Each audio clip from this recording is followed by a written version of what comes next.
ईद उल फितर एक अहम मजहबी त्यौहार है जिसे पूरी दुनिया में बसने वाले मुसलमान रमज़ान अल मुबारक का महीना ख़त्म होने पर मनाते हैं। ईद के दिन मुसलमानों को रोज़ा रखने से मना किया गया है।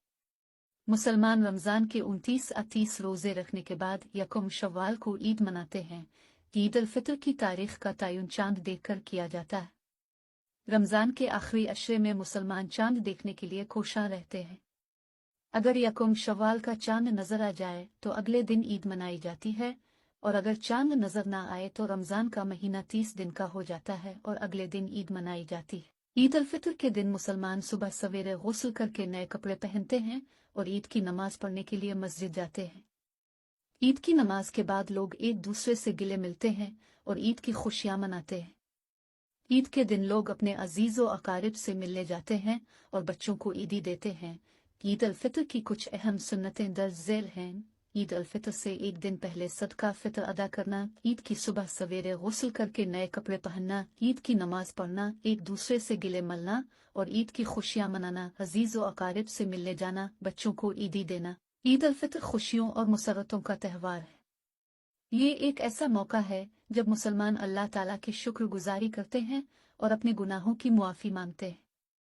ईद उल फितर का दिन मुसलमानों के लिए इत्तेहाद और भाईचारे का भी दिन है। शव्वाल महीना, शव्वाल इस्लामी तक़वीम का 10वां महीना है और इसे शव्वाल अल मुकर्रम भी कहा जाता है। इस माह की पहली तारीख को मुसलमान ईद उल फितर मनाते हैं, जो एक माह रोजे रखने के बाद खुशी और शुक्रगुजारी का दिन होता है। शव्वाल के दीगर अहम वाक़यात में शामिल हैं: 2 शव्वाल हज़रत अली करमुल्लाह वजहा की विलादत, 6 शव्वाल हज़रत आयशा सिद्दीक़ा रज़ी अल्लाह ताला अन्हा की वफ़ात, 9 शव्वाल हज़रत अबू बकर सिद्दीक़ रज़ी अल्लाह ताला अन्हु की वफ़ात, 10 शव्वाल हज़रत उमर फारूक रज़ी अल्लाह ताला अन्हु की वफ़ात, 15 शव्वाल हज़रत फ़ातिमा ज़हरा रज़ी अल्लाह ताला अन्हा की वफ़ात। शव्वाल के महीने में कई फ़ज़ाइल हैं, जिनमें से चंद ये हैं: इस माह में ईद उल फितर मनाई जाती है, जो एक बहुत बड़ी ईद है। इस माह में रोज़ा रखना बहुत फजीलत का काम है। इस माह में सदका और खैरात करना बहुत सवाब का काम है। इस माह में अल्लाह ताला की इबादत करना बहुत अजर का काम है। शव्वाल का महीना रहमत और मग़फ़िरत का महीना है, इसलिए इस माह में ज़्यादा से ज़्यादा इबादत करनी चाहिए और अल्लाह ताला से मग़फ़िरत तलब करनी चाहिए। ज़ुल्क़दा इस्लामी महीना, ज़ुल्क़दा इस्लामी कैलेंडर का 11वां महीना है और ये 4 मुक़द्दस महीनों में से पहला है। इसकी वजह तस्मिया है कि यह क़ाउस से माख़ूज़ है, जिसके मानी बैठने के हैं। ज़ुल्क़दा एक इंतहाई मुक़द्दस महीना है और इसमें कई अहम वाक़यात रूनुमा हुए हैं। हज, ज़ुल्क़दा का सबसे अहम वाक़या हज है, जो मुसलमानों के लिए 5 सतूनों में से एक है।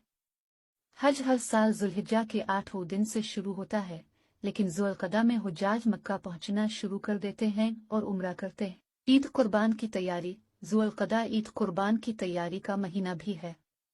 मुसलमान ईद कुर्बान के लिए जानवरों की कुर्बानी की तैयारी करते हैं और सदका और खैरात भी करते हैं। नबी अकरम की हिजरत, ज़ुल्क़दा की 27 तारीख को नबी अकरम ने मक्का से मदीना हिजरत की थी। ये एक तारीखी वाक़या है जिससे इस्लामी कैलेंडर का आगाज़ होता है। ज़ुल्क़दा के कुछ फ़ज़ाइल और आदाब दर्ज झेल हैं। ज़ुल्क़दा के रोज़े, ज़ुल्क़दा के रोज़े रखना बहुत सवाब का काम है। नबी अकरम ने फरमाया है कि जो शख्स ज़ुल्क़दा के 6 रोज़े रखे तो इसके लिए जन्नत वाजिब हो जाती है। उम्र, ज़ुल्क़दा में उम्रा करना भी बहुत सवाब का काम है। नबी अकरम ने फरमाया है कि उम्र और हज के दरमियान उम्रा का सवाब जन्नत के दरवाजे तक पहुंचाने के बराबर है। सदकात और खैरात, ज़ुल्क़दा में सदकात और खैरात करना भी बहुत सवाब का काम है। नबी अकरम ने फरमाया है कि ज़ुल्क़दा में सदका करने का सवाब रमज़ान में सदका करने के बराबर है। ज़िक्र और तिलावत, ज़ुल्क़दा में ज़िक्र और तिलावत का ज़्यादा एहतमाम करना चाहिए। नबी अकरम ने फरमाया है कि जो शख्स ज़ुल्क़दा में कुरान की एक आयत पढ़े तो इसके लिए एक हज का सवाब मिलेगा। ज़ुल्क़दा एक इंतहाई बाबरकत महीना है और इसमें मुसलमानों को ज़्यादा से ज़्यादा नेकियां करने की कोशिश करनी चाहिए।